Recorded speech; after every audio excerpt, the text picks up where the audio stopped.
इस मस्त-मस्त वाली कहानी के स्टार्टिंग में आप सबका एक बार और वेलकम है।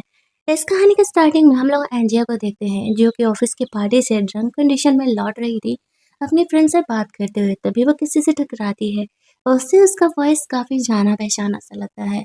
एंजिया उसे कहती है कि वो कौन है, लेकिन वो इतनी ड्रंक थी कि वो उस इंसान को पहचान नहीं पा रही थी। यहाँ पर वो बंदा एंजिया से कहता है, तुम कुछ ज्यादा ही भुलक्कड़ हो, 8 सालों में ही मुझे भूल गई। एंजिया समझ नहीं पाती है कौन है, और तब तक उसकी ऑफिस की फ्रेंड आ करके उस इंसान को सॉरी बोलते हुए एंजिया को वहां से लेकर के जाती है, ये कहते हुए कि वो बहुत ही ड्रंक है। जाते समय उसका कार्ड वहां पर गिर गया था और वो बंदा वो कार्ड उठा लेता है। हमें पता चलता है वो कोई और नहीं, मिस्टर टैन जो कि इस कहानी का हीरो है, वो है। जब उसे पता चलता है कि एंजिया किस कंपनी में काम कर रही है, तो फिर वो अपने बंदे को वो बोलता है कि उसे बोल दो वो उस कंपनी के साथ काम करने के लिए रेडी है, क्योंकि यहाँ पर टैन और एंजिया का ओल्ड कनेक्शन था। बोले तो दोनों कॉलेज टाइम में रिलेशनशिप में हुआ करते थे। एक दिन अचानक से एंजिया टैन से ब्रेकअप करने के लिए पूछती है। टैन रीजन पूछता है तो वह कहती है क्योंकि तुम गरीब हो और मुझे अमीर बंदा चाहिए। टैन ये बात सुन के शॉक्ड हो जाता है। एंजिया कहती है मैं इतनी अमीर हूँ, भला मैं तुम्हारे जैसे गरीब लड़के के साथ रिलेशनशिप में कैसे रह सकती हूँ। तभी वहां पर गु आता है, वो एंजिया के पास आके खड़े हो जाता है। एंजिया उसे कहती है कि उसका एंगेजमेंट गु से जल्द ही होने वाला है, बेहतर होगा कि तुम अपनी औकात याद रखो। मैं तो बस तुम्हारे साथ प्यार करने का नाटक इसलिए कर रही थी ताकि तुम मुझे कॉलेज टाइम में पढ़ा सको, कॉलेज के टॉपर जो हो तुम। टैन को इन बातों का भरोसा नहीं हो रहा था, लेकिन एंजिया पूरा उसे इस बात का भरोसा दिला देती है। लेकिन हमें पता चलता है कि एंजिया की मजबूरी थी। उसके लाइफ में कुछ ऐसे बड़े-बड़े पंगे चल रहे थे कि वो नहीं चाहती थी कि टैन को वो इन चीज़ों में इन्वॉल्व करे। इसी वजह से उसने इस तरीके से उससे ब्रेकअप करने का डिसाइड किया था। आफ्टर 8 इयर्स यहाँ पर टैन ने वो ग्रज अब भी अपने मन में रखा हुआ है, और जब वह इसे दोबारा एंजिया से मिलता है, तो फिर तो वो उससे रिवेंज लेगा ही। अगली मॉर्निंग एंजिया की नींद खुलती है अपने फ्रेंड के कॉल से। पहले तो वो गुड न्यूज़ देती है कि मिस्टर टैन उनकी कंपनी के साथ टाई अप करने के लिए रेडी हो गए हैं। फिर वो पूछ रही थी कि आखिरकार कल रात वाला बंदा कौन था जिससे कि एंजिया इतना क्लोज थी। एंजिया कहती देख बहन, मैं कल बहुत ही नशे में थी, मुझे तो कुछ भी याद नहीं है। फिर उसे बोला जाता है कंपनी की तरफ से टैन की कंपनी को कुछ न्यू ईयर के गिफ्ट जा करके देने के लिए, क्योंकि उन लोगों ने उनकी कंपनी के साथ टाई अप करने के लिए रेडी हो गया था। टैन का नाम सुनते ही एंजिया को अपना एक्स बॉयफ्रेंड टैन याद आने लगता है, बट वो खुद को संभालती है। सोचती है कि आफ्टर 8 इयर्स वो तो उसे भूल ही गया होगा। कंपनी की तरफ से गिफ्ट लेकर के वो टैन की कंपनी में पहुंच जाती है, जहाँ पर के रिसेप्शनिस्ट उसे कहती है कि रुको मैं कॉल करके पहले पूछ लेती हूँ। टैन से पूछने पर कि एंजिया उन्हें गिफ्ट देने के लिए आई हुई है, तो टैन उसे वेट करने के लिए बोलता है। एंजिया को अब तक पता नहीं था कि ये उसी का एक्स बॉयफ्रेंड है। वो वहाँ पर वेट करती है, सुबह से रात हो जाता है। फैन ऑफिस से निकल रहा था, वो अपने छोटे भाई यानी कि सौतेले भाई के साथ वहाँ पर था। यहाँ पर वो एंजिया को देख कर के कह रहा होता है, यार ये लड़की कितनी खूबसूरत है। मैं उसे अपनी गर्लफ्रेंड बनाना चाहता था, पर नहीं जानता था एक्चुअल में कि टैन और एंजिया का पहले से रिलेशनशिप रह चुका है। टैन उसे मना करता है उससे दूर रहने के लिए, वो दोनों वहाँ से निकल जाते हैं। लेट होने पर एंजल रिसेप्शनिस्ट से पूछती है कि मुझे जॉब से निकाल दिया जाएगा अगर मैं ये गिफ्ट दिए बिना लौटी तो। आखिरकार प्रॉब्लम क्या है, टैन कहाँ है? रिसेप्शनिस्ट कहती है कि एक्चुअल में वो जा रहा है, उसका कार बाहर है, तुम जाकर के अपनी किस्मत आजमा सकती हो। एंजिया बाहर टैन के कार के पास जाती है, जहाँ पर कि वो कहती है कि मिस्टर टैन, मैं इस कंपनी की तरफ से आई हुई हूँ। हमारी कंपनी ने आपके लिए गिफ्ट भेजा हुआ है। अब टैन कार का शीशा नीचे नहीं करता है। उसका भाई तो एंजिया से बात करने जाने के बारे में बोल रहा होता है, तो टैन उसे रोक देता है और कार आगे बढ़ाने के लिए कहता है। उसके भाई को यहाँ पे लगने लगा था कि ज़रूर ही टैन और एंजिया पहले एक-दूसरे से जानते थे। वो कार आगे बढ़ा रहा था, एंजिया उसके कार के पीछे दौड़ रही होती है, तभी वो अचानक से नीचे गिर जाती है। ये देख कर के टैन को रहा नहीं जाता है, वो कार रोकता है और फिर अपने भाई को एंजिया का केयर करने के लिए बोलता है। उसका भाई एंजिया को जाकर के संभालता है, तो एंजिया उससे पूछती है कि क्या वो मिस्टर टैन है। वो कहता है कि नहीं, वो मिस्टर गो है, इस कंपनी का वाइस प्रेसिडेंट। टैन कार में है। एंजिया कंपनी की तरफ से लाया हुआ गिफ्ट गो को दे देती है और बोलती है टैन को डिलीवर कर देने के लिए। तो गो उसे ले लेता है। वो एंजिया के बारे में और भी कुछ जानना चाहता था, लेकिन एंजिया फिलहाल उससे बात करने में उतना इंटरेस्टेड नहीं थे। वो एंजिया को कहते हैं तुम्हारे पैर में चोट लगा है, चलो मैं तुम्हें लिफ्ट दे देता हूँ। लेकिन एंजिया मना कर देती है और खुद ही घर के लिए निकल जाती है। घर जाने पर उसे एक इंसान का मैसेज आता है कि उसके बेटे के ऑपरेशन के लिए उसे और पैसे चाहिए। तो वो मैसेज बैक कर देती है कि वो पैसे जमा करने का इंतज़ाम कर रही है। वो कौन है हमें बाद में पता चलेगा।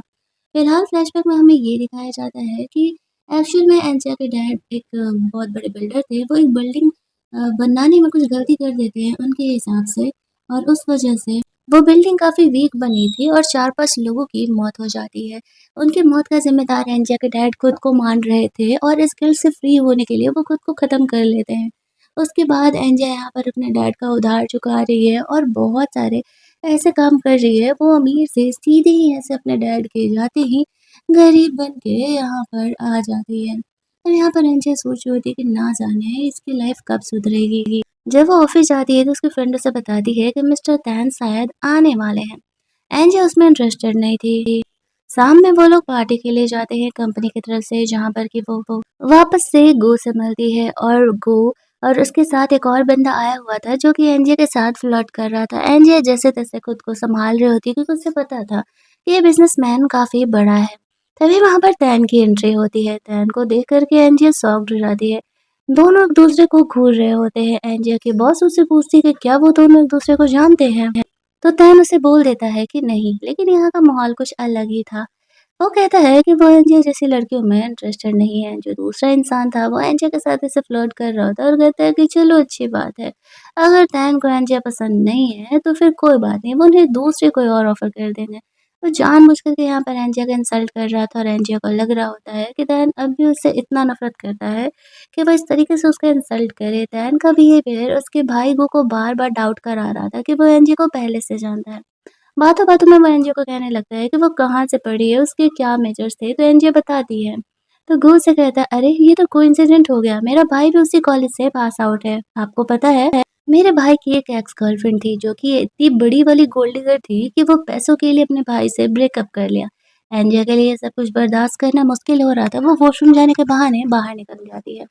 बाहर काफी तेज हवा चल रही थी तो तैन एक वेटर से अपना कोट एनजीओ को भिजवा देता है और ये बुलवाता है कि गो ने उसे ये दिया है, मतलब कि उसके भाई यान ने उसके लिए भेजा है। एंजियो को डाउट तो होता है बट वो ज़्यादा ध्यान नहीं देती।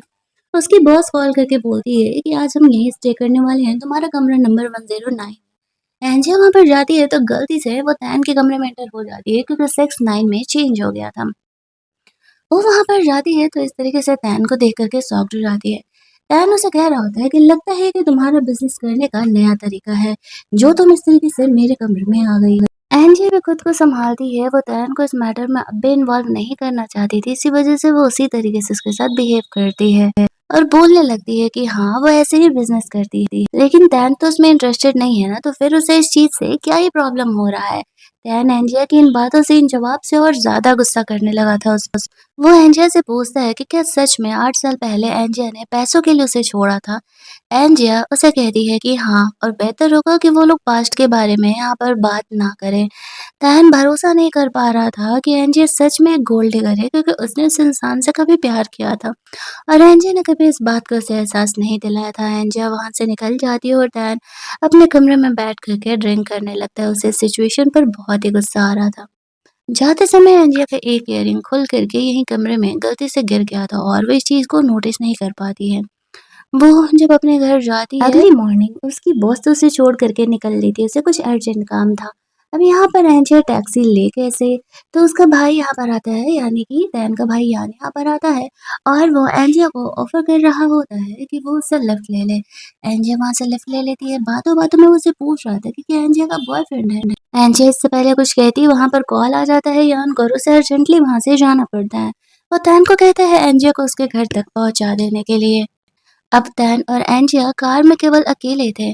तैन यहाँ पर एंजिया से हर बात पे सिर्फ एक ही बात का जवाब जानना चाहता था कि एंजिया ने आखिरकार उससे ब्रेकअप क्यों किया। एंजिया जाते-जाते कब सो जाती है उसे ध्यान ही नहीं पड़ता। जब उसकी नींद खुलती है तो रात हो चुकी थी। वो बाहर निकलती है तो देखती है कि तैन अब भी बाहर ही वेट कर रहा है। वो तैन को प्रोफेशनली थैंक्स बोलती है उसे घर छोड़ने के लिए। तैन एंजिया से पूछता है कि उसके डैड तो अमीर हुआ करते थे, क्या मरने से पहले उसके डैड ने उसके लिए प्रॉपर्टी नहीं छोड़ी जो कि वो ऐसे घर में रह रही है। एंजिया तैन को बोलती है कि ये उसका पर्सनल मैटर है और वो इस बारे में उससे जवाब नहीं देना चाहती। तैन कहता है कि ये बकवास करना बंद करो और मुझे सच बताओ, लेकिन वो उसे नहीं बताती और वो वहाँ से चले जाता है। एंजिया जब अपने घर पर जाती है तब उसे ध्यान आता है कि उसके इयररिंग तो कहीं गिर गया है। उसे ध्यान आता है सिर्फ तैन के कमरे में गिरा होगा। तभी उसे होटल से कॉल आता है कि कस्टमर ने रिपोर्ट किया है कि तुम्हारी इयररिंग यहाँ पर गिर गई है और वो उसे अपने ऑफिस में लेकर के जा रहा है, तो वहीं से जाकर रिसीव कर लेने के लिए। एड्रेस तो डैन की कंपनी का ही था। अगली सुबह एंजिया उसके ऑफिस पहुंच जाती है। करीब 2 घंटे वो वहां पर इंतजार करती है, उसे कोई प्रॉब्लम नहीं था, लेकिन तभी वो ऑफिस के लोगों को आपस में बात करते हुए सुनती है कि आ गई एक और लड़की डैन को पटाने के लिए। वो लोग ना जाने खुद को क्या समझते हैं। एंजिया को ये बात सुन के बहुत ही बुरा लगता है और वो वहां से जाने लगती है। जैसे ही वो निकल रही थी तभी डैन वहां से आ जाता है। एंजिया को जाते हुए देख करके वो गुस्सा करने लगता है कि मैं एक सवाल का जवाब जानने के लिए पिछले 8 साल से इंतजार कर रहा हूँ और तुमको मैंने 2 घंटे का इंतजार करा दिया, तुम इतनी बेचैन हो गई जाने के लिए। एंजिया कहती है हाँ, मेरे में अब इतना पेशेंस नहीं बचा है, मेरे इयररिंग दो ताकि मैं वहां से जा सकूं। टैन कहता है कि तुम्हें सच में इस बात का रिग्रेट नहीं है कि तुमने मुझसे ब्रेकअप किया? इस बात पर एंजिया कहती है कि नहीं, मैंने जो भी तुम्हारे साथ किया मुझे उस बात का कोई रिग्रेट नहीं है।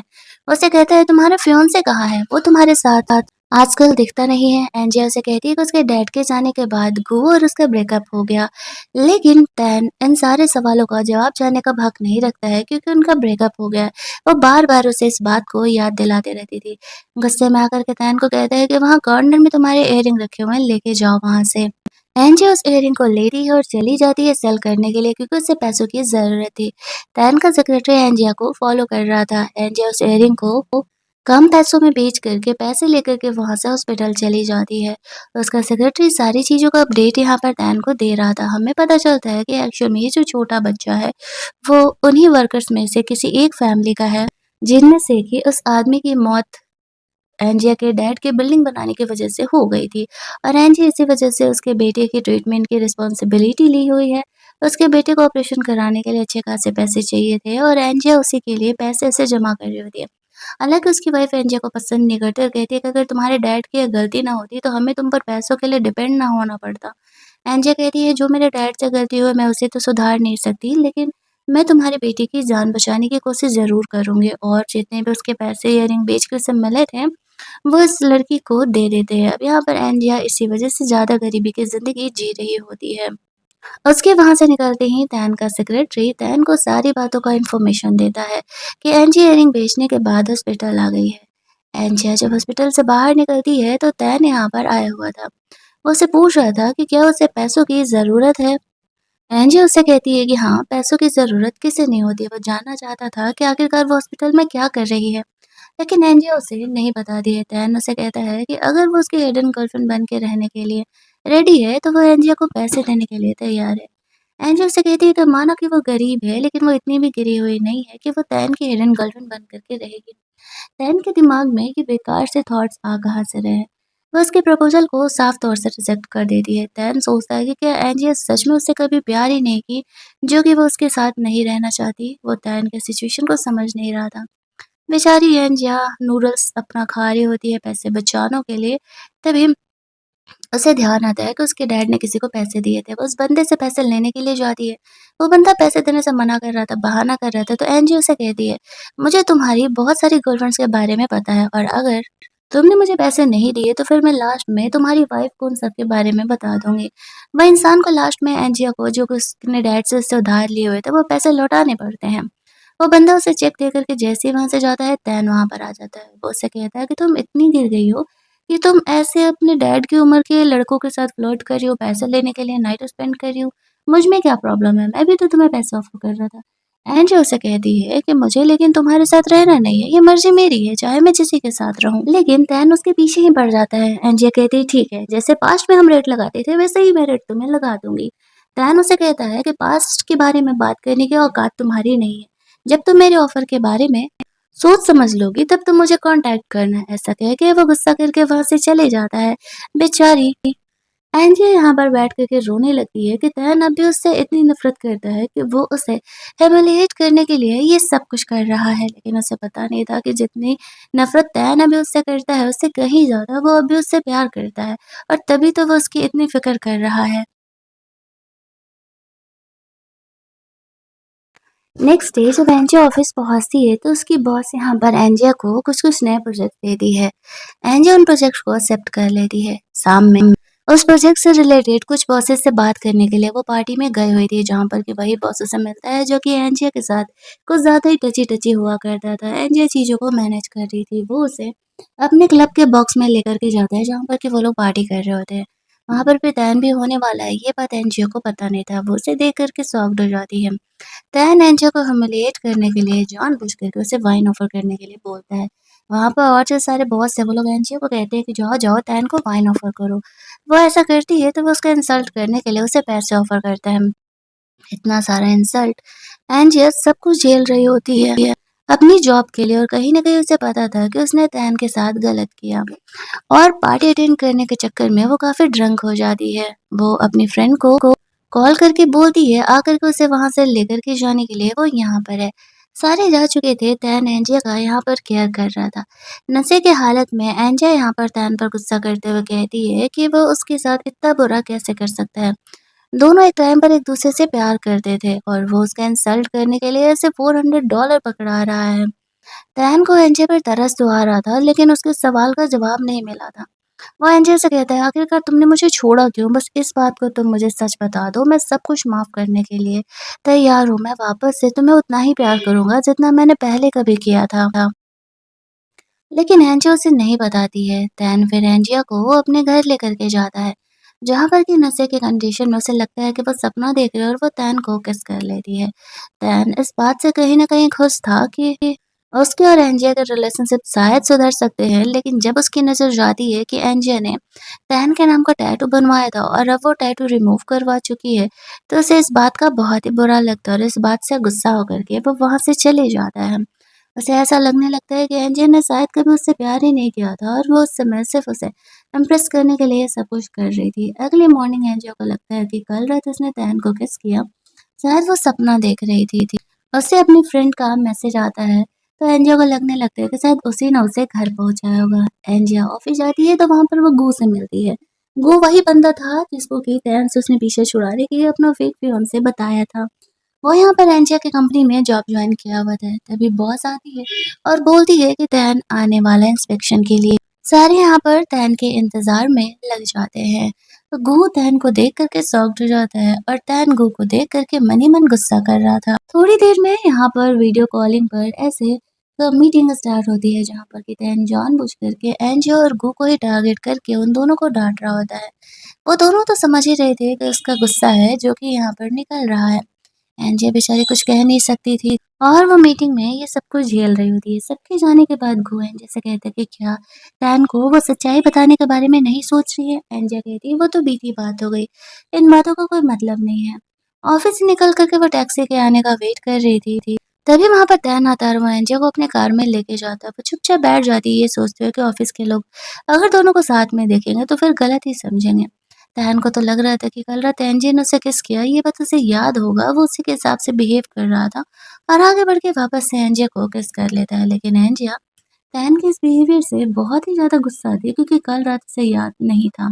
वो कार से निकलती है तो नीचे गिर जाती है और उसके हाथ में चोट लग जाता है। तैन को थोड़ा-सा अफ़सोस होने लगता है और वो एंजिया को हॉस्पिटल लेकर के जाता है, जहाँ पर कि वो उसका फर्स्ट एड कर रहा होता है। एंजिया से कहती है कि इतना केयर करने का कोई ज़रूरत नहीं है।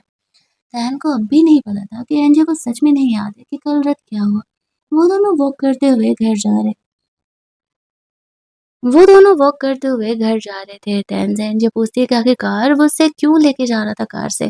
तैन कहता है क्योंकि वो उसके साथ डिनर करना चाहता था। एंजियो उसमें इंटरेस्टेड नहीं थी, तो वो अपने सेक्रेटरी को कॉल करके एंजियो के लिए लंच बॉक्स मंगवा देता है, जिसमें कि उसने उसके पसंद के फूड को पैक किया हुआ था। एंजियो उसका लंच बॉक्स एक्सेप्ट कर लेती है और अपने फ्लैट में चली जाती है। तैन नीचे ही एंजिया के घर के वेट कर रहा था।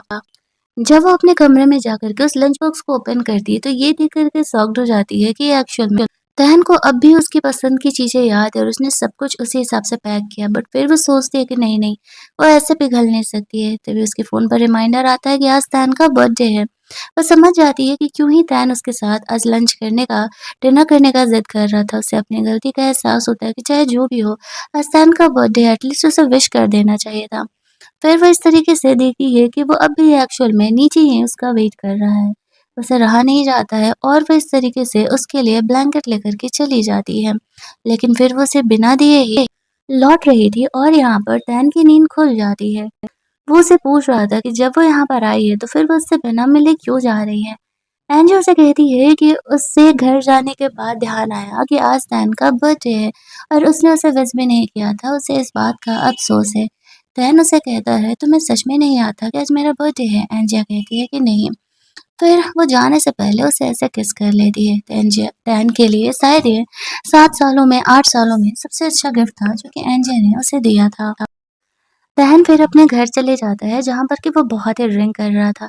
उसका सौतेला भाई यान उससे बात करने के लिए आता है और कहता है कि आई नो कि हमारे डैड की गलती है, उन्होंने हमारे मॉम्स को चीट किया था, लेकिन हम दोनों भाई तो बहुत ही क्लोज है ना, क्या प्रॉब्लम है तहन बताओ तो सही, तुम क्यों इतना वियर्ड बिहेव कर रहे हो? क्या तुम्हारा एंजिया के साथ पहले से कोई रिलेशन है? तहन एंजिया के बारे में अपने भाई यान को नहीं बताता है, वो कंफ्यूज था कि क्या वो वही एक्स गर्लफ्रेंड है जिसके बारे में तहन हमेशा बोला करता है। अगले सीन में हम लोग देखते हैं कि एंजिया ने जॉब रिज़ाइन करने का डिसाइड कर लिया था। उसकी बॉस उसे नहीं रोकती है, बेटर फ्यूचर के लिए विश करती है, लेकिन कहती है जाने से पहले बस एक लास्ट काम वो कर दे। ट्रांसलेटर का ये काम है, जा कर के वो पूरा कर दे, वो उसे डबल पेमेंट देने के लिए रेडी है। एंजिया को कोई प्रॉब्लम नहीं था, वो इस चीज़ के लिए रेडी हो जाती है। फिर वो रिज़ाइन करके वहाँ से जा रही थी, तो गो उसे छोड़ने के लिए आया हुआ था। वो उसे कहता है कि फ्यूचर में कभी भी ज़रूरत हो, तो वो उसके पास आ सकती है। उसे जॉब छोड़ते हुए तैन यहाँ पर देख लेता है और वो सोचता है कि वो उससे दूरी रखने के लिए ये सब कुछ कर रही है। एंजिया ने सोचा नहीं था कि वो आगे कहाँ जाने वाली है, क्या करने वाली है। रात में जब वो अपना जॉब एक्स्ट्रा करने के लिए जाती है तो देखती है कि एक्शन में उसकी बॉस ने उसे तैन के पास भेजा है। तैन उस पर गुस्सा करते हुए कहता है, ये कौन सा तरीका है? एक तरफ तुम कहती हो कि मैं तुमसे दूर रहूं, तुम्हें मुझसे कोई रिलेशन नहीं रखना, और दूसरी तरफ तुम यहाँ पर बार बार मेरे सामने आ जाती हो। एंजिया कहती है, मुझे नहीं पता था कि एक्चुअल में ये काम तैन के लिए है, मेरी बॉस ने मुझे भेजा है। लेकिन तैन अब एंजिया को जाने नहीं देता है, उसे कमरे के अंदर खींच लेता है और कहता है कि जब तुम सबके साथ बिजनेस करती हो तो फिर मेरे साथ क्यों नहीं? एंजिया यहाँ पे रोने लगती है, तब तैन जा कर के पिघल जाता है। वो कहता है, दोबारा अब मेरे सामने कभी मत आना। एंजिया कहती है, हाँ, मैं कोशिश करूँगी कि मैं दोबारा तुम्हारे सामने कभी ना आऊँ। और फिर वो वहाँ से चली जाती है। उसके जाते ही यहाँ पर तैन एंजिया के बॉस को कॉल करता है और उसे डाँट लगाते हुए कहता है, दोबारा ऐसा नहीं करने के लिए। जब वो बाहर निकलती है तो यहाँ पर वो यान से मिलती है। यान उसे अपने साथ लंच डेट पर जाने के लिए ज़िद कर रहा था, तो एंजिया मना नहीं कर पाती है। फिर वो उसके साथ लंच डेट पर चली जाती है जहाँ पर कि दोनों बैठ कर के अभी लंच कर रहे थे, और जैसे ही तैन की नज़र उन दोनों पे पड़ती है तो वो जेलस होने लगता है और अपने भाई को काम के बहाने कॉल करके वहाँ से भेज देता है। लेकिन जाने से पहले उसके भाई ने एंजिया को फ्लावर बुके दिया था। वो बुके लेकर के एंजिया वहाँ से बाहर निकलती है तो वो तैन से मिलती है। तैन एंजिया को वार्न करता है कि अगर वो यान को लेकर के कुछ और थॉट्स रख रही है तो सही नहीं कर रही। एंजिया कहती है ऐसा कुछ नहीं है और वहाँ से चली जाती है। फिर वो घू से मिलती है, घू से कहता है, देख बहना, मुझे तेरी ज़रूरत है, तू ना मेरी फेक गर्लफ्रेंड बनने का एक्टिंग कर दे, घर वाले परेशान कर रहे हैं, मैंने भी तेरा हेल्प किया था ना। तो एंजिया फिर रेडी हो जाती है। थोड़ा बहुत ड्रिंक वगैरह करने के बाद वो वॉशरूम के लिए निकल रही थी, तभी एक नशे में इंसान आता है और वो यहाँ पर गो के साथ बेवजह फाइट करने लगता है। एंजिया वापस आती है, उन दोनों को लड़ते हुए देखती है तो वो गू का हेल्प करने के लिए जाती है, तो वो गू को छोड़ करके एंजिया के पीछे पड़ जाता है। अब गू को यहाँ पर सेकंड मेल लीड दिखाया गया है, तो इट्स ऑब्वियस कि वो स्ट्रॉन्ग तो होगा नहीं, एंजिया को वो प्रोटेक्ट तो कर नहीं पाएगा। यहाँ पर तो तैन को ही बीच में आना पड़ेगा प्रोटेक्ट करने के लिए। तो तैन भाई साहब ना जाने कहाँ से टपक पड़ते हैं यहाँ पर एंजिया के प्रोटेक्शन के लिए। उस नशे में इंसान की वो पिटाई लगा देते हैं, इस चक्कर में खुद बेइंसार्ट हो जाते हैं। तहन के साथ-साथ उसका फ्रेंड भी आया हुआ था जिसे कि एंजिया जानती थी, वो भी उसके साथ कॉलेज में हुआ करता था। तो यहाँ पर उसका फ्रेंड उसे कहता है कि एंजिया की वजह से तहन को यहाँ पर चोट लगा है, तो क्यों ना उसका पोस्ट एड करने के लिए उसे लेकर के जाए। एंजिया उसे हॉस्पिटल लेके जाती है, जहाँ पर कि एंजिया तहन को कह रही थी कि वो इस तरीके से उसके पर्सनल लाइफ में बार-बार इंटरफेयर नहीं करे। उसे नहीं पसंद कि वो उसकी वजह से इंसल्ट हो। तहन कहता है, लेकिन हमारा तो ब्रेकअप हो चुका है, तो फिर तुम्हें मेरी फ़िक्र क्यों हो रही है? एंजिया बिना कुछ बोले वहाँ से वापस लौट आती है जहाँ पर कि वो काफ़ी नशे में था। उसका फ्रेंड उसे कहता है कि मैं उसे यहाँ से लेकर के जाता हूँ, तैन तुम्हें घर छोड़ देगा। फिर तैन एंजिया को घर छोड़ने के लिए जाता है जहाँ पर कि वो एंजिया से पूछ रहा था कि उसने आगे जॉब के बारे में क्या प्लान किया है। तो तैन एंजिया से कहती है कि मैंने तो एंजिया बोलती है कि मैंने अभी जॉब के बारे में कुछ भी सोचा नहीं है, देखा जाएगा आगे क्या होगा। फिर वो अपने फ्लैट पर उतर जाती है। अगले सीन में एंजिया अपनी ग्रैंडमदर से मिलने के लिए जाती है तो उसका अंकल उससे पैसे की डिमांड कर रहा था। उसके अंकल का कहना था कि उसने कुछ गुंडे लोगों से पैसे उधार लिया था और अब वो गुंडे लोग उससे पैसे लेने के लिए आ रहे हैं। पैसा ना तो एंजिया के पास था और ना ही उसकी ग्रैंडमदर के पास। उसकी ग्रैंडमदर उसे डांटते हुए वहां से जाने के लिए कहती है, ये कहके कि तुम कितने बुरे हो। एंजिया के लिए उसकी ग्रैंडमदर बहुत इम्पोर्टेंट थी। वो तैन को ऑफर मानने के लिए तैयार हो जाती है। उसे कॉल करके मिलने के लिए जाती है और कहती है कि उसे 3 मिलियन चाहिए। बदले में वो उसकी सीक्रेट गर्लफ्रेंड बनने के लिए रेडी है और जब उसके पैसे पूरे हो जाएँगे, वो उसे पैसे लौटा देकर उससे अलग हो जाएगी। तैन को तो लगा था कि शायद वो उसकी रियल गर्लफ्रेंड बनने के लिए वापस से आई हुई है, लेकिन जब उसे पता चलता है कि एंजिया यहाँ पर उसकी हिडन गर्लफ्रेंड या कॉन्ट्रैक्ट गर्लफ्रेंड बनने के लिए आई है, तब इस बात पर भड़कने लगता है। वो कहता है कि तुम इस हद तक गिर गई हो कि तुम ये सब कुछ करने के लिए तैयार हो। तुम मुझे सच बताने से ज़्यादा ज़रूरी खुद को सेल करना समझती हो। एंजिया बोलती है कि हाँ, ऐसा ही है।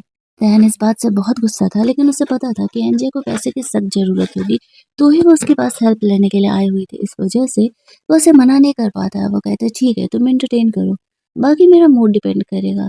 एंजिया उसे किस करने के लिए आगे बढ़ती है, लेकिन तैन उसे रोक देता है। उसे वो कहता है कि मैं इस बारे में सोच करके बताऊँगा। उसके जाते ही थोड़ी देर बाद यहाँ पर उसका सेक्रेटरी आता है, तैन की तरफ से। एंजी को पैसे देता है और कहता है कि आप तैन के घर पर रह सकती हो क्योंकि उनका यही ऑर्डर है। एंजिया को पैसे मिल गए थे, वो ग्रैंडमदर को ऐसे भेज देती है ताकि उसके अंकल ऐसे उधार चुका सकें। 1-2 दिन बाद ऐसे न्यू ईयर था जो कि वो अपनी ग्रैंडमदर के साथ बिताना चाह रही थी। रात में यहाँ पर तैन ऑफिस से आता है, एंजी से वो पूछता है कि क्या उसने खाना खाया? एंजिया कहती है नहीं, तो बोलता है ठीक है जाओ फ्रेशन अप होकर के आओ। एंजिया सोचती है शायद यहाँ पर कॉन्ट्रैक्ट गर्लफ्रेंड बनने का वक़्त आ गया है और दोनों कमरे में जाकर के एक-दूसरे को सिर्फ़ किस करते हैं। इससे ज़्यादा तहना जैसे कुछ नहीं करता क्योंकि उसे उसका सच जानना था। अगले दिन न्यू ईयर विश करने के लिए उसकी ग्रैंडमदर उसे कॉल करती है। वो काफ़ी खुश थी, उसने ग्रैंडमदर को पैसे दे दिए थे। तैन की हेल्प की वज़ह से उसकी ये प्रॉब्लम सॉल्व हो गई थी। यहाँ पर एंजिया की नज़र जाती है कि तैन ने उसका निकनेम ऐसे अपने बॉडी पर टैटू कराया हुआ है। वो उससे पूछती है कि उसने अपनी बॉडी पर ये टैटू सच में कराया है। रैन कहता है उसे इस बात का अफ़सोस है। फिर उसका भाई यान आता है तो वो उसे रेड पैकेट पकड़ाता है। आज न्यू ईयर था तो उसके फादर उसके स्टेप मदर भी आती है। वो अपने स्टेप मदर को बिल्कुल पसंद नहीं करता था। उसके फादर उसे कहता है कि यहाँ पर उसकी स्टेप मदर ने तैन के लिए कोई लड़की ढूँढी एंगेजमेंट के लिए। तैन कहता है मैंने खुद के लिए लड़की पसंद कर ली है, आप लोगों को इतना कष्ट करने का ज़रूरत नहीं है। उसका भाई यान यहाँ पर चीज़ों को हैंडल आउट करने का कोशिश करता है। थोड़ी देर बाद तैन इस तरीके से घर पहुँचता है तो एंजिया उससे पूछती है कि क्या उसने खाना खाया? तैन कहता है नहीं, एंजिया कहती है तुम्हारे लिए कुछ बना दूँ? तैन मना करता है, वो देख के समझ जाती है कि तैन का मूड ठीक नहीं है, तो मूड ठीक करने के लिए वो यहाँ पर इस तरीके से उसे बाहर अपने साथ लेके चलने के लिए बोलती है। तैन एंजिया को अपने दोस्तों से मिलने के लिए लेकर के जाता है। शुरुआत में तो सब कुछ सही चल रहा था। सबको ऐसा लग रहा था कि तैन और एंजिया का कुछ और रिलेशनशिप है। लेकिन तभी उसके दोस्त कहने लगते हैं कि तैन की तो कोई और फियांसे होने वाली है। एंजिया को जब ये बात पता चलता है तो उसे बुरा लग जाता है। उसे ऐसा लगता है कि शायद तैन उसे चीट कर रहा है। अगर उसकी फियांसे है तो फिर वो उसके साथ क्या कर रहा है? वो वॉशरूम जाने के बहाने वहाँ से चली जाती है। जहाँ पर कि एक लड़की आकर के एंजिया को कहती है कि तैन की जब तक शादी नहीं होती तब तक तुम जितने से पैसे निकलवा सकती हो निकाल लो। ऐसा कह के वहाँ से चली जाती है। एंजिया जब बाहर निकलती तो तैन उसका वेट कर रहा था। तो उससे पूछता है क्या हुआ? तो एंजिया कहती है कि तुम्हें पहले बताना चाहिए था कि तुम्हारे फियांसे है। अगर मुझे पता होता तो मैं कभी तुम्हारे साथ इस टाइप के रिलेशनशिप में आती ही नहीं।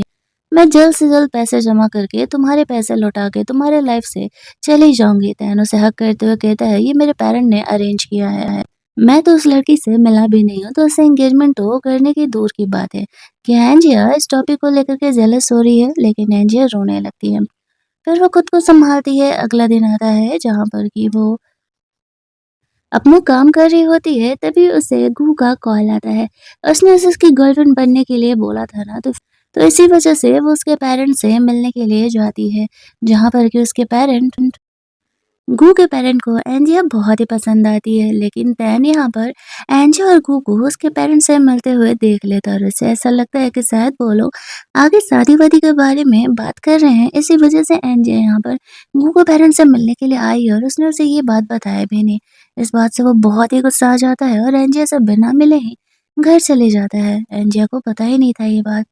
वो इस मीटिंग के बाद एंजिया को थैंक्स बोलता है, उसने पेरेंट्स से मिल करके उसके लिए बहुत बड़ा ही हेल्प किया है। एंजिया उसे कहती है तुमने भी तो मेरा इतना बड़ा हेल्प किया था।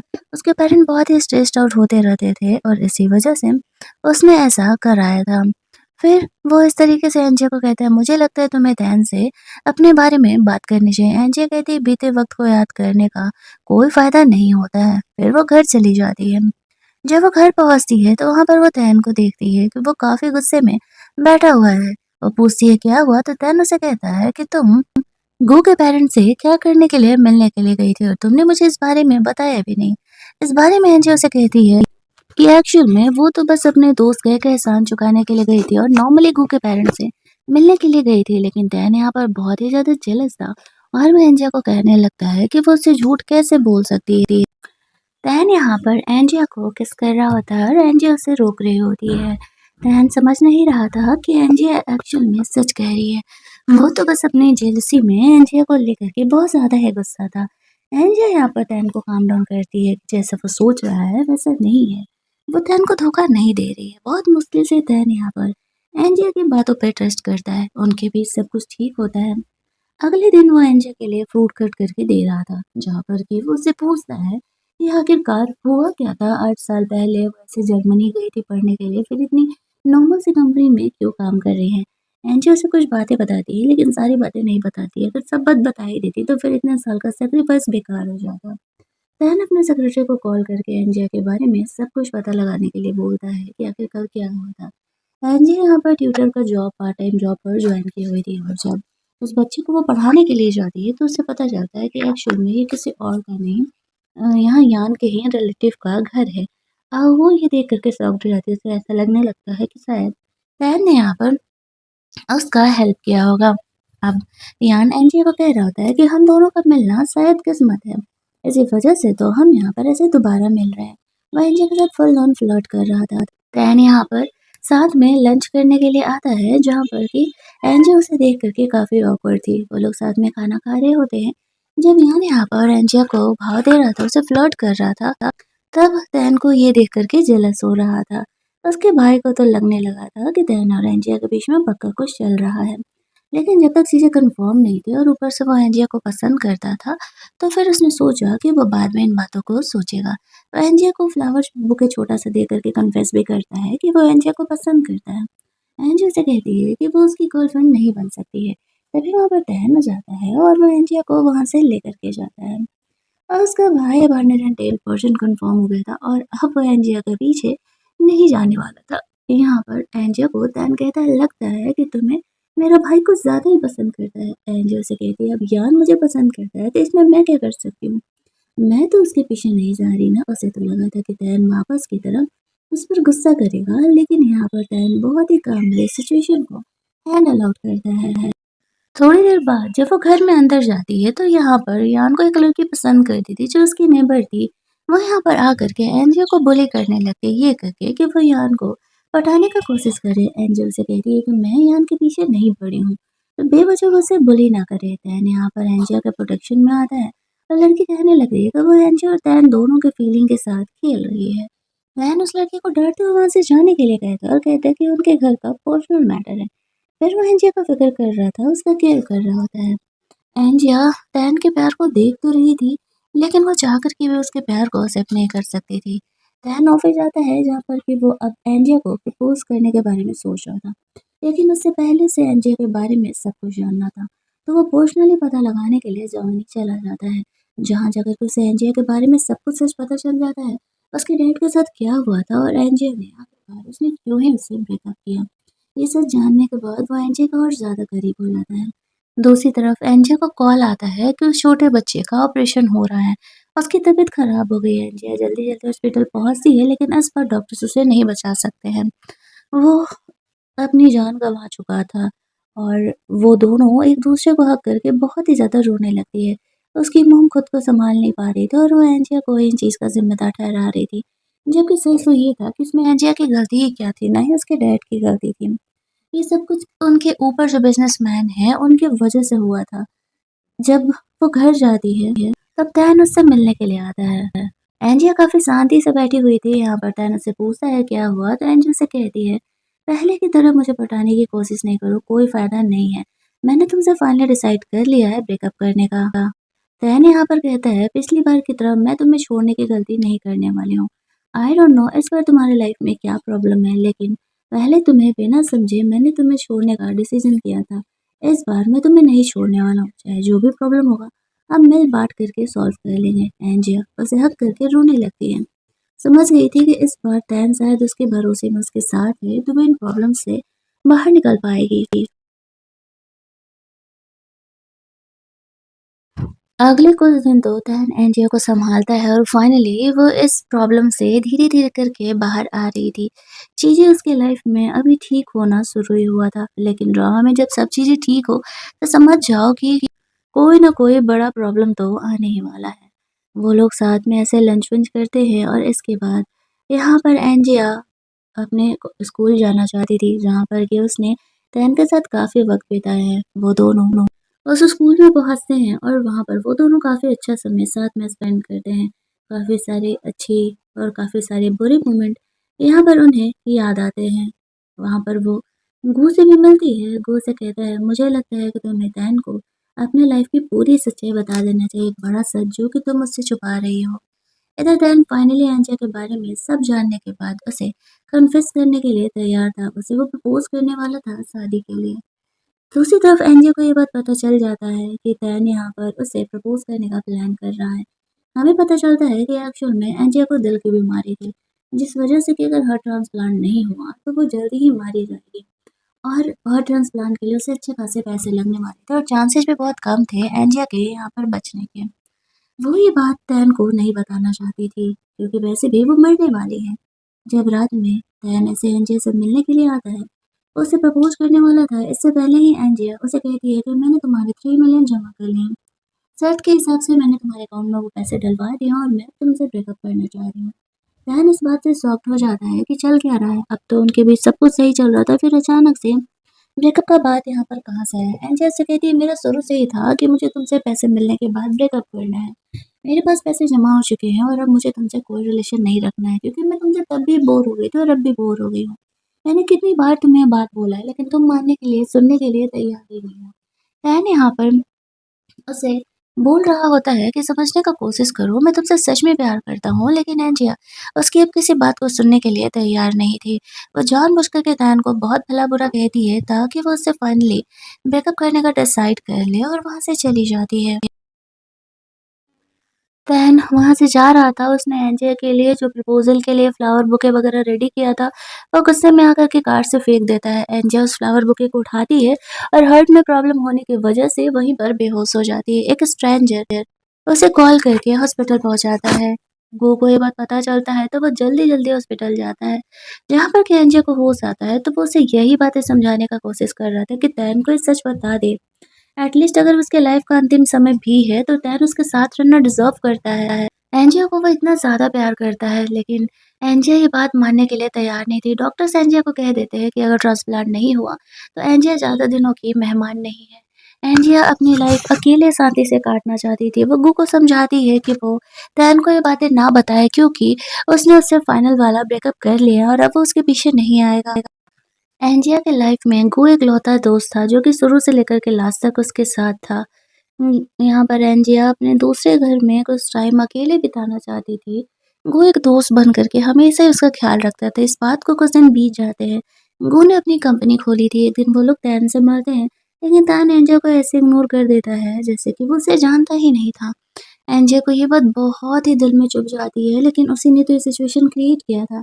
इधर हम लोग देखते हैं कि तैन के नाम की वजह से, मतलब उसके एंजिया के साथ रिलेशन था, इस वजह से गू को बहुत सारे कॉन्ट्रैक्ट्स मिल रहे होते हैं। एंजिया जब तैन से मिलती है तो तैन उसे कहता है, तो तुम खुश हो गो के साथ, तुमने उसे चूज किया तो? एंजिया कहती है, हाँ शायद मैं खुश हूँ उसके साथ। उसे अपने साथ लंच करने के लिए लेकर के जाता है, जहाँ पर वो उसे कन्विंस करने का कोशिश कर रहा था कि तैन गू के कंपेयर में हर मामले में उससे अच्छा है, तो फिर वो गू के साथ क्यों है? एंजिया जानबूझकर उसे हर्ट करने के लिए बोल रही थी क्योंकि वो गू से प्यार करती है। उसे तो पता है कि वो किस टाइप की गर्ल है, वो जल्दी ही किसी से बोर हो जाती है, तो उसी तरीके से वो तहन से भी बोर हो चुकी है। और अब वो गू के साथ है, वो इस बात को समझ क्यों नहीं रहा?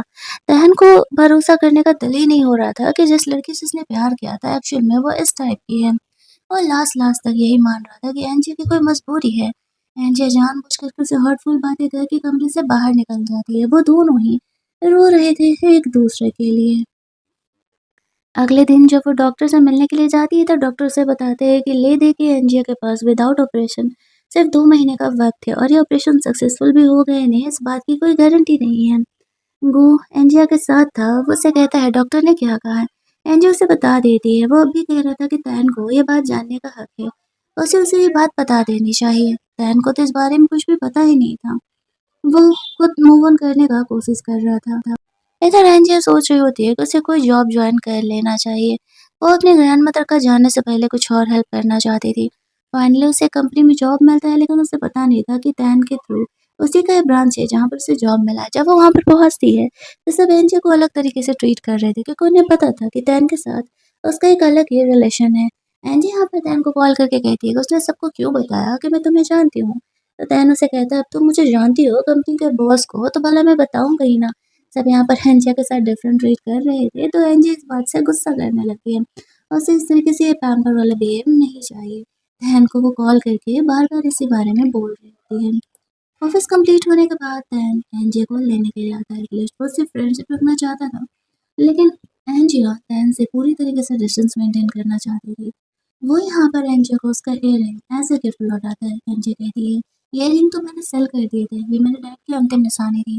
तुम्हारे पास क्या कर रहे हैं? दयाना से कहता है, क्योंकि ये तुम्हारी अमानत थी और तुम इतना तो डिज़र्व करते ही हो।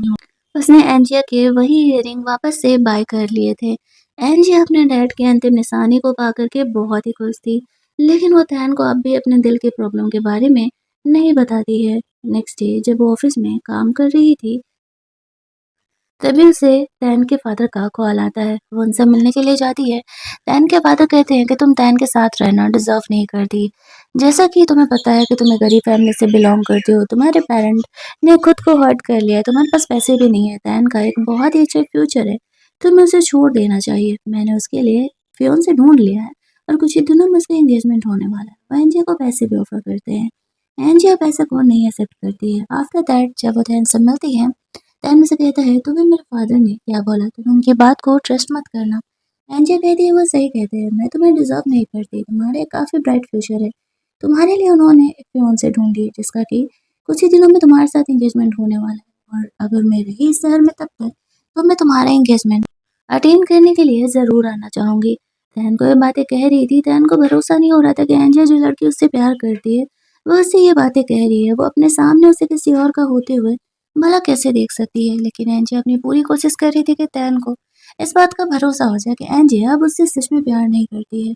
तैन के वहाँ से जाते ही एंजिया वापस से रोड पर हार्ट प्रॉब्लम की वजह से बेहोश हो जाती है। एक स्ट्रेंजर जल्दी-जल्दी उसे हॉस्पिटल पहुँचाता है। दूसरे सीन में हम लोग देखते हैं कि तैन अपने पेरेंट्स से बात कर रहा था। वो अपने फादर से गुस्सा कर रहा होता है कि उन्होंने एंजिया से ये बकवास क्यों की। उसके फादर कहते हैं कि एंजिया तुम्हें डिज़र्व नहीं करती है, तुम्हें शादी उसी से करनी पड़ेगी जिससे मैं चाहूँगी, क्योंकि तुम्हारे पास ये पैसा और पावर मेरी वजह से है। इस बात पर तैन उससे कहते हैं कि ये मेरी मॉम की अंतिम विश थी कि मैं आपकी कंपनी सँभालूँ। इसी वजह से मैं आपकी कंपनी सँभाल रहा था। मुझे आपकी इस कंपनी में कोई इंटरेस्ट भी नहीं है, और अगर आपने मुझे एंजिया से शादी करने से रोका तो फिर मैं ये सारी प्रॉपर्टी छोड़ दूँगा। इस बात पे तैन के डैड भी काफ़ी गुस्सा आ जाते हैं और वो तैन को अपने जायदाद से बेदखल करने की बात कर देते हैं, लेकिन तैन को इस बात से कोई भी फ़र्क नहीं पड़ रहा था। जैसे ही वहाँ से बाहर निकलता है तो उसे कॉल आता है कि यहाँ पर एंजिया हॉस्पिटल में है। वो जल्दी-जल्दी हॉस्पिटल पहुँचता है, उसे गू ने कॉल किया। एंजिया की हालत देख कर के उसे ऐसा लग रहा था कि शायद वो बचने नहीं वाली है, इसीलिए उसने तैन को यहाँ पर बुला दिया था। एंजिया को वो ऐसे कंडीशन में देख कर के शॉक था, और तैन को यहाँ पर देख कर के एंजिया को लगता है कि शायद वो हैलुसिनेट कर रही है और वो रोने लगती है। उसे सॉरी बोलने लगती है उसने तैन को जितना भी हर्ट किया इन चीज़ों के लिए। उसकी हालत काफ़ी बिगड़ने लगती है। डॉक्टर जल्दी-जल्दी आ कर के उसकी जान बचाने की कोशिश कर रहे थे। हम लोग देखते हैं कि उसकी सोल जब दूसरी दुनिया में थी तब उस बच्चे के सोल से मिलती है और अपना डैड करुण वर्कर के भी सोल से। वो लोग कह रहे थे कि इसमें एंजिया की कोई गलती नहीं है। अभी इस दुनिया को छोड़ने का उसका वक़्त नहीं आया है और टैन एंजिया से बहुत प्यार करता है। तो उसे एंजिया के साथ कुछ वक़्त अपने ज़िंदगी के गुज़ारने ही होंगे। वो लोग एंजिया के सोल को वापस जाने के लिए बोलते हैं। फाइनली एंजिया की सोल उसकी बॉडी में वापस लौट आती है। डॉक्टर्स उसे बचा तो लेते हैं लेकिन एंजिया की जान अभी खतरे से बाहर नहीं थी, वो अभी बेहोश थी। टैन यहाँ पर एंजिया का ख्याल कर रहा होता है और कहता है कि वो एक बार होश में आ जाए, वो जो कहेगी वो करने के लिए तैयार है। तो एंजिया को कभी छोड़ कर के नहीं जाएगा। तभी फाइनली यहाँ पर एंजिया को होश आ जाता है। अब टैन को एंजिया की लाइफ का सारा सच पता चल गया था, तो वो उसे कहता है कि वो उसे इतना पराया कैसे समझ सकती है कि वो इस प्रॉब्लम के बारे में ना बोले। फाइनली यहाँ पर गू भी आता है और मुझे पता चलता है ज़ैन को कि कभी एंजिया गू से एंगेज थी ही नहीं और लोगों ने सिर्फ ज़ैन से ब्रेकअप करने के लिए ही झूठ बोला था, ये प्लान किया था। कुछ दिनों बाद जब एंजिया हॉस्पिटल से डिस्चार्ज होती है तो वो तीनों साथ में बैठ कर के लंच कर रहे होते हैं। एंजिया का हार्ट का ऑपरेशन कुछ दिनों में अरेंज हुआ था। दैन ने अपने पैसे और पावर से इस तरीके से जो है यहाँ पर सारी चीज़ें अरेंज कर ली थी, हार्ट का डोनर भी ढूँढ लिया था। दैन यहाँ पर बहुत ही ज़्यादा ड्रंक होने की एक्टिंग कर रहा था ताकि एंजिया के घर वो स्टे कर सके। वो उन दोनों को छोड़ कर के चले जाता है, उसके जाते ही दैन यहाँ पर बोलने लगता है कि मैं तो बस तुम्हारे साथ रहने के लिए ये एक्टिंग कर रहा था। फाइनली इनके लाइफ में सब कुछ सही हो जाता है। यहाँ पर एंजिया तैन को अपनी ग्रैंडमदर से मिलने के लिए लेकर के जाती है। वो तैन से मिलकर के बहुत ही खुश थी। तैन की फैमिली वाले यहाँ पर एंजिया को एक्सेप्ट कर चुके थे। रात में जब वो दोनों एक साथ थे तब यहाँ पर एंजिया तैन को कहती है कि एक्चुअल में मुझे टैटू बनाने से दर्द से डर लगता था, तो मैंने तुम्हारा नाम पेन से लिखा था, ना कि टैटू कराया था। तुमने तो सच में टैटू करा लिया। तैन उसे कहता है कि बदमाश लड़की, तुमने तो मुझसे बहुत कुछ झूठ बोला है। एंजिया कहती है इससे ज़्यादा मैंने तुमसे कुछ भी झूठ नहीं बोला है। मेरे डैड की सिचुएशन की वजह से मैं नहीं चाहती थी कि तुम मेरी तरह उसी उधार के दलदल में फँसो जैसे कि मैं अब तक झेलते आई हूँ। इसी वजह से मैंने तुमसे ब्रेकअप कर लिया था। फाइनली इनके बीच जो भी मिसअंडरस्टैंडिंग थी वो सब क्लियर हो जाती है और वो दोनों यहाँ पर शादी कर लेते हैं। आफ्टर सम ईयर्स एंजिया हार्ट ट्रांसप्लांट के बाद ठीक थी और वो प्रेग्नेंट होती है और सब कुछ हैप्पीली एवर आफ्टर वाला यहाँ पर चल रहा होता है और फाइनली एक हैप्पी एंडिंग के साथ, हैप्पी सीन के साथ हमारा ये ड्रामा यहीं पर एंड कर दिया जाता है। अगर आपको ये स्वीट सी लव स्टोरी अच्छी लगी होगी तो वीडियो को लाइक और शेयर करना मत भूलना। चैनल को सब्सक्राइब कर लेना ताकि नए वीडियोस के नोटिफिकेशन आपको मिलते रहें। चलिए जल्दी से मिलते हैं हम लोग एक और नई कहानी के हिंदी वर्जन में।